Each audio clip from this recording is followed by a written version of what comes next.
PM Modi द्वारा हिमाचल की कांग्रेस सरकार को लेकर दिए गए बयान पर सियासत गर्मा गई है। इसको लेकर जहां नेता प्रतिपक्ष जयराम ठाकुर ने कांग्रेस सरकार द्वारा दी गई गारंटी को पूरा न करने के आरोप लगाए जा रहे हैं, वहीं मुख्यमंत्री के मीडिया एडवाइजर नरेश चौहान ने पलटवार किया और भाजपा पर दुष्प्रचार कर देश भर में बदनाम करने के आरोप लगाए हैं। यही नहीं, नरेश चौहान ने पीएम मोदी के बयान को भी दुर्भाग्यपूर्ण करार दिया है। नरेश चौहान ने कहा कि भाजपा के नेता हिमाचल को लेकर दुष्प्रचार कर रहे हैं और देश भर में बदनाम किया जा रहा है। प्रधानमंत्री नरेंद्र मोदी द्वारा हिमाचल को लेकर दिए गए बयान को भी उन्होंने दुर्भाग्यपूर्ण करार दिया। कहा कि उन्हें सही जानकारी नहीं दी जा रही है। प्रधानमंत्री पूरे देश के हैं और उन्हें इस तरह से किसी भी राज्य को लेकर बयानबाजी नहीं करनी चाहिए। उन्होंने कहा कि कांग्रेस की सरकार जब सत्ता में आई तो प्रदेश पर कर्ज के बोझ के साथ कर्मचारियों की काफ़ी ज़्यादा देनदारियां थी। पंजाब दस्तक के लिए सुरेंद्र राणा की रिपोर्ट।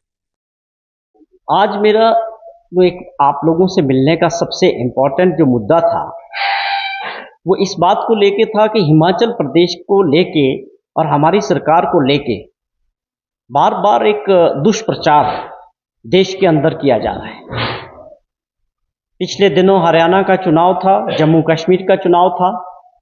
उस वक्त भी ऐसी परिस्थितियां बनी कि हिमाचल प्रदेश के बारे में चुनाव के मद्देनज़र भारतीय जनता पार्टी की तरफ से, उनके राष्ट्रीय नेताओं की तरफ से, इवन देश के प्रधानमंत्री माननीय नरेंद्र मोदी जी की तरफ से जिस प्रकार का प्रचार विधानसभा के चुनाव के दौरान हिमाचल प्रदेश के बारे में किया गया वो अपने आप में बहुत दुर्भाग्यपूर्ण था।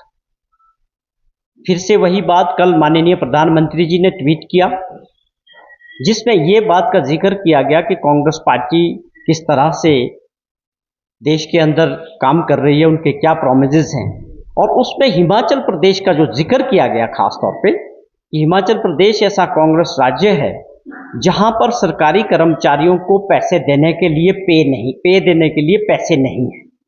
ये इस तरह का जिक्र देश के माननीय प्रधानमंत्री जी द्वारा हमारे राज्यों के बारे में, हमारी सरकार के बारे में करना हमें बहुत बुरा लगा और बहुत दुर्भाग्यपूर्ण हम इसको मानते हैं।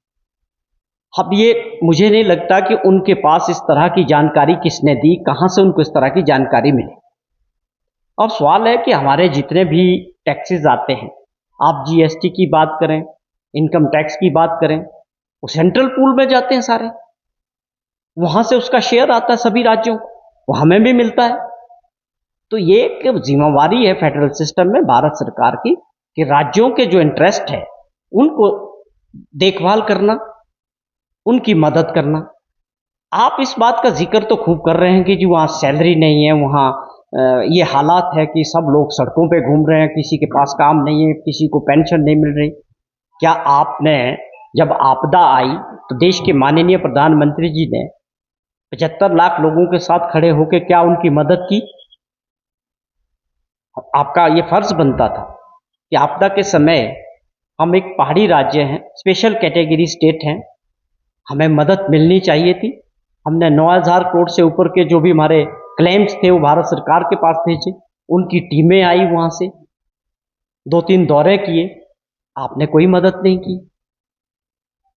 तो ये चीजें गलत बयानबाजी के जरिए हमारी सरकार की और प्रदेशवासियों की इमेज को खराब करना, और वो भी तब जब वो फैक्ट से बिल्कुल उसमें कोई फैक्ट्स नहीं। क्या कोई इस बात को डिनाई कर सकता है कि हिमाचल प्रदेश में अक्टूबर की सैलरी 28 तारीख को नहीं मिली है? और जहां तक ये प्रोपेगेंडा किया जा रहा है कि हमारी आर्थिक स्थिति खराब है, ये बिल्कुल गलत है। हमारी आर्थिक स्थिति में कोई भी दिक्कत नहीं है।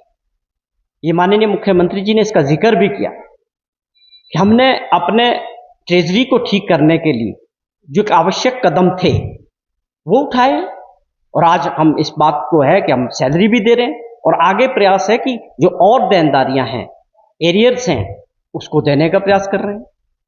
और विकास की दृष्टि से प्रदेश को आगे ले जाने के लिए किसी प्रकार के बजट की कोई कमी नहीं है।